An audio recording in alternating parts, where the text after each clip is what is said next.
बताएं सर, ये कौन सा स्टॉक चुना आपने? आज फार्मा स्पेस से मैंने एक स्टॉक चुना है, वो है मैनकाइंड फार्मा। ये फार्मा कम एफएमसीजी कंपनी आप इसे कह सकते हैं। बहुत ही स्ट्रॉन्ग प्रमोटर है आहूजा फैमिली, जो बहुत ही पुराने समय से इस बिजनेस में और बिजनेस पर गहरी पकड़ है। घरेलू बाजारों में दीप ये one of the biggest pharma company. In fact इसका घरेलू फार्मा कारोबार सन फार्मा से ज़्यादा बड़ा है, आप ये सोच सकते हैं, क्योंकि यहाँ पर और सबसे बढ़िया बात इस कंपनी की क्या है, इसका लगभग पूरा 95-97% बिजनेस इंडिया का है। तो इसको यूएस एफडीए के डंडे की पड़ी नहीं है, बिल्कुल नहीं। तो एक तो कभी यूएस एफडीए पे डंडा नहीं चला सका। दूसरा, जो सारी दुनिया भर में इनके फार्मा कंपनियां जितनी बाहर एक्सपोर्ट करती हैं, उनके सबसे बड़ा खर्चा क्या है, आर&डी का पहला, और दूसरा खर्चा है लिटिगेशन कॉस्ट, लीगल।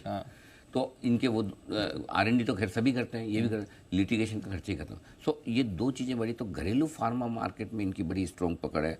40 के आसपास ब्रांड्स हैं और कई सारी ब्रांड्स इनकी ऐसी जो मार्केट लीडर है, एकदम ज़बरदस्त मार्केट शेयर रखते हैं। तो और डीलर नेटवर्क इनका बड़ा स्ट्रॉन्ग है, जो पुरानी पकड़ है इनकी बाज़ार पर वो ज़बरदस्त है। अब इनको कुछ अच्छी चीज़ें दिख रही है। सितंबर 2023 और दिसंबर 2023 के जो मेरे पास आंकड़े, एफआईज और लोकल फंड्स दोनों की तरफ से यहाँ पर स्टेक बढ़ी है, ये एक अच्छा संकेत है। दोनों ही बढ़िया अच्छे से बढ़ा रहे हैं। पिछला फाइनेंशियल ट्रैक रिकॉर्ड अगर आप देखेंगे तो बहुत मज़ेदार आपको दिखेगा। साल दर साल रेवेन्यू की ग्रोथ जो आ रही है वो 16% की आ रही है पिछले 5 सालों से, और मुनाफा 12% की दर से बढ़ रहा है। तो बहुत अच्छा स्टेबल अच्छी ग्रोथ है। और उसके साथ साथ जो इन्होंने आगे के लिए ग्रोथ आउटलुक दिया है वो काफ़ी बढ़िया है। उन्होंने वित्त वर्ष 2025 और 2026 के लिए डबल डिजिट की ग्रोथ का आउटलुक रखा है।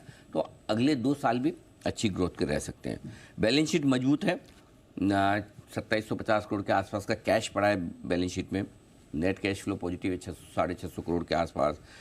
सिर्फ 500 करोड़ इनको कैपेक्स चाहिए, यानी कि कर्ज लेने की ज़रूरत ही नहीं है, अपने आप अपने पास इतना मोटा पैसा पड़ा है। हम उम्मीद कर रहे हैं कि अच्छे वैल्यूएशंस के चलते यहाँ से और अपसाइड बनेगी। हमारा अनुमान ये कि इस वित्त वर्ष में लगभग 2500 करोड़ के आसपास का ईबिटा कंपनी करेगी, 1800 करोड़ के आसपास का प्रॉफिट करेगी।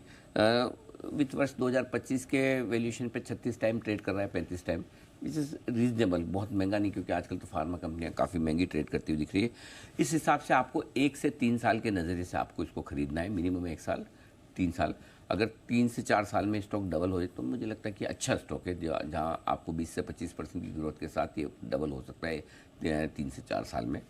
2700 एक शॉर्ट टर्म टारगेट है, मीडियम टर्म टारगेट 3300 का है, और लॉन्ग टर्म टारगेट इसका 4000 का है। हर 10% फॉल पर आपको SIP करनी है, ये ध्यान में रख के करें, और आराम से जब बाजार का मूड माहौल ख़राब हो तब खरीदें।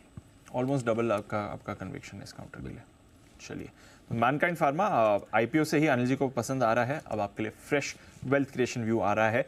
इवेंचुअली डबल होने के टारगेट्स इस पर आ रहे हैं। 1 से 3 साल के नज़रिए के साथ इसको आपको अपने पोर्टफोलियो में रखना है। आज का वेल्थ क्रिएशन पिक।